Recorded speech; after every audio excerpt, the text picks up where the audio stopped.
The story begins in the crumbling streets of Gotham, where Arthur Fleck, once known as the Joker, lives in the shadows after escaping from Arkham Asylum. His laughter has become quieter, replaced by an unsettling calm. He wanders through the decaying city, observing how chaos has become normal, how the people have begun to mimic his madness. Arthur feels both proud and terrified, realizing he's become a ghost that still haunts Gotham's mind. But within that pride lies a gnawing emptiness. He wonders if the world has outgrown him or if it's still his stage. Arthur finds refuge in a rundown apartment building, befriending a mute child named Eli who reminds him of his younger, broken self. He sees in Eli the innocence he lost, the pain he once buried behind painted smiles. Slowly, he becomes protective of the boy, sneaking him food and drawing smiles on paper to make him laugh. The connection awakens something human within him, a rare warmth that battles the voices urging him back toward chaos. Yet, in the city around him, whispers of rebellion begin to rise again. People wearing clown masks, invoking his legacy. News channels begin reporting a new figure in Gotham calling himself the Harlequin King, a self-proclaimed successor to the Joker's ideology. This man is more ruthless, more organized, turning Joker's symbol into a movement of terror and execution. Arthur watches the broadcast in silence, torn between horror and fascination. He never wanted followers, only to be seen, to be understood. But now, his creation has taken on a monstrous life of its own. The Joker who wanted laughter has birthed an empire of blood. Haunted by guilt, Arthur visits the ruins of Arkham, now partly abandoned after riots. There he confronts memories of his mother, of the therapist who once tried to reach him, and of the nights he thought ending everything would bring peace. He scribbles chaotic notes on the wall. They laughed first. I just kept laughing.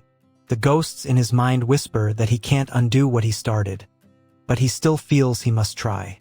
For the first time, the Joker contemplates redemption, not for the world, but for himself. Arthur starts to follow the Harlequin King's growing influence across Gotham. He attends underground meetings in disguise, listening to speeches praising the original clown. The people shout his name without knowing he's standing among them. He realizes how much they crave direction, how easily his message of madness was twisted into a religion. Each chant of "Joker lives" feels like a knife, cutting deeper into his identity. He no longer knows whether to silence them or reclaim them. Meanwhile, Eli's presence begins to soften Arthur's nights. The boy draws pictures of clowns smiling beside the sun, and Arthur begins to see light again, faint and trembling.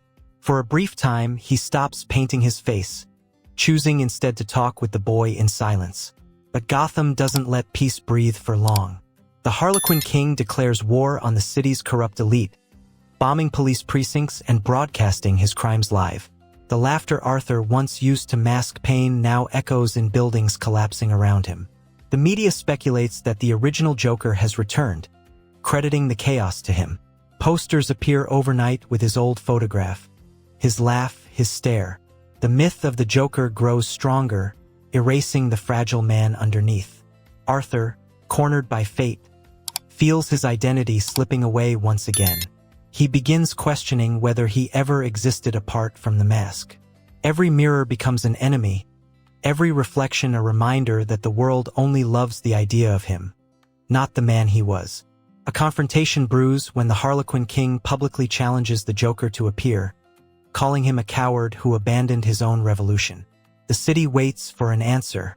Arthur, trembling between fear and pride, decides to face him, not as the Joker, but as Arthur Fleck. He dresses in plain clothes, his hair unkempt, his eyes heavy with years of madness. For once, he doesn't want to perform, he wants to be heard. The stage that once gave him power now feels like a confession booth. They meet in an abandoned theater, surrounded by followers. The Harlequin King mocks him, calling him the old clown whose smile faded. Arthur listens, then quietly says, "You stole my joke but forgot the punchline. It was never about killing them. It was about showing them what they made me." The followers go silent. The Harlequin King laughs, not realizing Arthur's hand trembles behind his coat. In a single motion, Arthur pulls the trigger, killing his creation to save what remains of his humanity. The crowd screams, chaos erupts, and Arthur disappears into the night once more. He hides in a subway tunnel, shaking, haunted by what he's done. His mind fractures again between guilt and relief, between Arthur and Joker. He paints half his face white, leaving the other half bare, a split symbol of the man and the monster. The duality consumes him, but somewhere deep inside, a faint whisper says he did the right thing. Days later, Gotham erupts in riots again, this time not because of Joker's message, but because of his silence. The people want to know where their clown god has gone. Arthur watches from the rooftops as flames swallow the skyline. He realizes the truth. Chaos no longer needs him. The madness he began has become Gotham's natural language. In that realization, he laughs. Not in joy, but in surrender. Eli is taken by social workers after the building collapses in the riots. Arthur tries to find him but can't. His heart fractures, and for the first time, tears fall beneath the clown paint. He wanders through the rain, searching for meaning in a world that has none. He begins writing again, filling pages with the line, "If they see me as a joke, maybe I was never real." A reporter uncovers a photograph of Arthur and the Harlequin King together, fueling conspiracy theories. Some say the Joker planned it all, others claim he's dead. Arthur reads the papers in a diner, unrecognized, just another tired man in a city that forgot its heart. He smiles faintly, knowing the myth will outlive the man. Perhaps that's all he ever wanted, to be remembered, even wrongly. But at night, he visits Gotham's children's hospital dressed as a harmless clown, performing quietly for sick kids. His laughter this time is real, soft, almost kind. For a fleeting moment, he finds peace in making someone else smile without fear. Yet as he walks home, he hears distant chanting again. His name, echoing through the alleys. The past refuses to die. Arthur decides to burn the last traces of the Joker. He returns to the theater where it all began, pouring gasoline over old posters and costumes. As he lights the fire, visions of his mother and the people he's lost surround him. The flames dance like applause, and he whispers, "The show's over."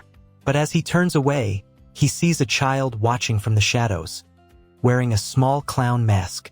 That image freezes him. The boy runs off laughing, the same kind of laughter that once made Gotham tremble. Arthur realizes he cannot end what has already infected the world. The Joker isn't a person anymore. It's an idea. He walks away from the fire, feeling both defeated and free. He boards a train out of Gotham, sitting quietly among strangers. The world outside passes like fading film reels. For the first time in years, Arthur doesn't wear the paint, and yet people still glance at him, sensing something familiar. His reflection in the window smiles without effort. He doesn't know who he is anymore, and maybe that's the point. As the train disappears into the horizon, news reports begin showing clown graffiti appearing in other cities. The Joker's laughter spreads across borders, becoming a myth, a warning, a symbol. Arthur's story fades into urban legend. Some say he's alive, others claim he's a ghost. But in every corner of the world, his smile lives on. In the end, Arthur Fleck finds peace not in death or madness, but in acceptance.